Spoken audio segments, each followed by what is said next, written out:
شادی کے عین وقت ایک نیا تماشا کھڑا ہو جاتا ہے۔ ناصر کا دماغ خراب ہو جاتا ہے، کہنے لگتا ہے کہ جب تک توقیر صاحب یہاں پر نہیں آئیں گے میں اپنی بیٹی کی رخصتی نہیں کروں گا۔ یہاں پر ریحام بیگم کہنے لگے گی کہ میں نے آپ کو کتنی بار بتایا ہے کہ وہ بیزی ہیں، ان کی طبیعت ویسے بھی ٹھیک نہیں ہے، وہ کیسے آ سکتے ہیں؟ میں جب آ گئی ہوں، میرا بھی بیٹا ہے، میں ہی اسے بھی آنے آئی ہوں، تو آپ کیوں اس بات کو اتنا بڑھا رہے ہیں؟ یہاں پر ناصر صاحب کہنے لگیں گے کہ پہلے بھی لوگ کئی باتیں بنا رہے ہیں، مجھے تو پہلے دن سے ہی شک تھا کہ آخر دال میں کچھ کالا تو ضرور ہے جو مجھے بار بار پریشان کر رہا تھا، لیکن آج اتنے اہم دن میں اپنی بیٹی کے ساتھ یہ زیادتی نہیں ہونے دوں گا جو پوری زندگی کا اس کے لیے روگ بن جائے۔ یہاں پر ریحام بیگم تو کچھ خاص نہیں بتائے گی، لیکن دوسری طرف سے موسیٰ اپنی ہونے والی بیوی کو ایک سائڈ پر لے کر جائے گا اور اسے ساری حقیقت سے آشنا کرائے گا۔ کہنے لگے گا کہ دیکھو مومل، اگر تم نے مجھ سے شادی کرنی ہے تو تمہیں مجھے ایسے ہی ایکسیپٹ کرنا ہوگا۔ میرے پاس نہ میرا باپ ہے، نہ میرے پاس اس کا نام ہے، نہ اس کی دولت شہرت، کچھ بھی نہیں ہے۔ اور ہاں، تمہیں میں یہ بھی بتا دوں کہ میرا باپ دوسری شادی کر چکا ہے، وہ دوسری اپنی بیوی کے پاس ہے، اس ٹائم اس کے پاس میری شادی میں آنے کے لیے وقت نہیں ہے، تو میں بھی اس کو اپنی شادی پر نہیں دیکھنا چاہتا تھا۔ یہی حقیقت ہے جس کی وجہ سے آج اتنا بڑا تماشا کھڑے کر رہے ہیں تمہارے ڈیڈ۔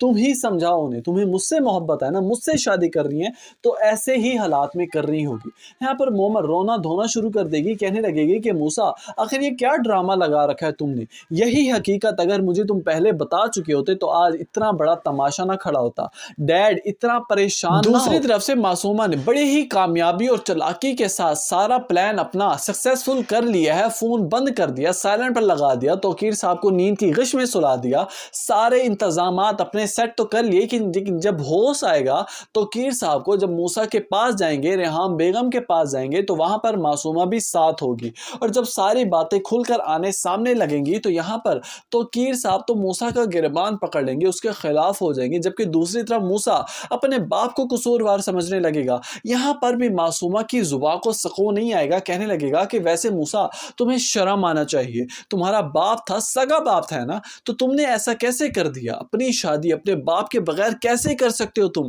ایک اکلوتی اولاد ہو نا۔ مجھے تو سوچ کر ہول اٹھ رہے ہیں کہ کیسے ایک سگی اولاد اپنے باپ کے ساتھ اپنی ماں کے کہنے پر یہ سب کر چکا ہے۔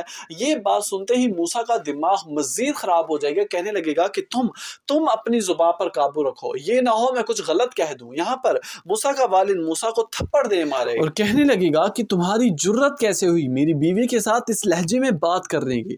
ناظرین، عین ممکن ہے کہ موسیٰ یہیں پر ہی اپنے باپ سے کہہ دے کہ لے جائیں اسے، یہاں پر آنے کی کوئی ضرورت نہیں ہے، نہ ہی ہمیں آپ کی کوئی ضرورت ہے۔ اپنی قیمتی رائے سے آگاہ کرنا مت بھولیے گا نیچے کامنٹ سیکشن میں۔